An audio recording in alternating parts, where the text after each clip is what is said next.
Life can only be understood backwards, but it must be lived forward. That's from Soren Kierkegaard in his book Fear and Trembling. I'm your host, Non-Luminous Flame, and I'm back for another Waterfall of Wonderment. Today's episode will be a bit redundant, okay? Because my first two videos I've discovered have been put into, let's say, YouTube limbo or the nether realm, alright? I went to my uploads page and I scrolled down to my first video, okay? Now this is after having linked it to a few people, to someone yesterday, or no, the day before yesterday. And I went to, repeat the process, okay? So I scrolled down to the bottom of my uploads page, and wild horses and affirmative action registered as my very first video. Well, that's actually my third video.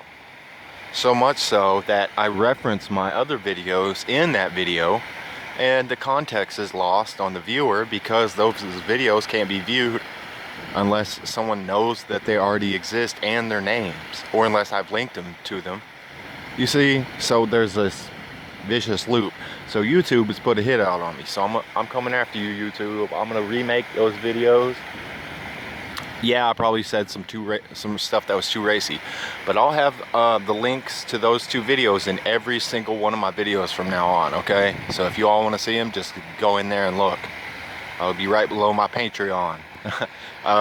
Speaking of which, feel free to donate monthly or once by making a monthly donation and then canceling it just right after. Like not even minutes after. As soon as it goes through, you can cancel it. Okay, and then that'll be just one payment, in case anyone was wondering. I doubt they were, but just in case. Okay, so what I'm going to do is go back over an article and read a few excerpts from it, so that anybody who hasn't seen my first video will have a good appreciation of it. Alright, now I guess that'll be about it.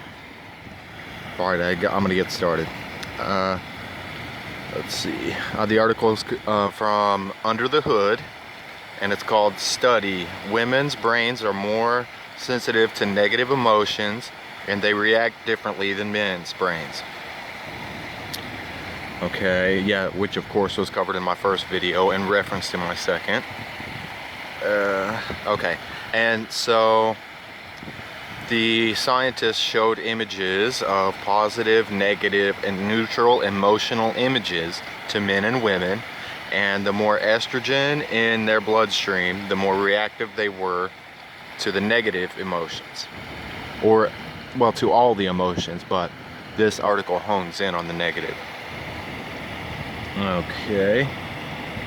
Yes, they also did fMRI scans and blood tests to confirm the estrogen and testosterone levels within the people. They didn't go into cortisol levels and so forth, but I'm sure that there'll be more to it. At the bottom of the study, it says that they'll further want to look into specific emotions and other things like stress responses. Okay, so the participants that had higher, let's see. Oh yes, according to the rather small study, overall women reported being more reactive to the emotional images. Meanwhile, higher levels of testosterone were associated with reduced sensitivity to the images, and higher levels of estrogen were associated with increased sensitivity to the images, emotional images. I'll have hyperlinks to my original two videos and the studies that they cover. This study will be in the description, of course, and I'll leave you with the following quote from Vance Harbor. Rather, Vance Harbor says, God uses broken things. It takes broken soil to produce crop, broken clouds to give rain, broken grain to give bread, broken bread to give strength. It is the broken alabaster box that gives forth perfume. It is Peter, weeping bitterly, who returns greater in power than ever before.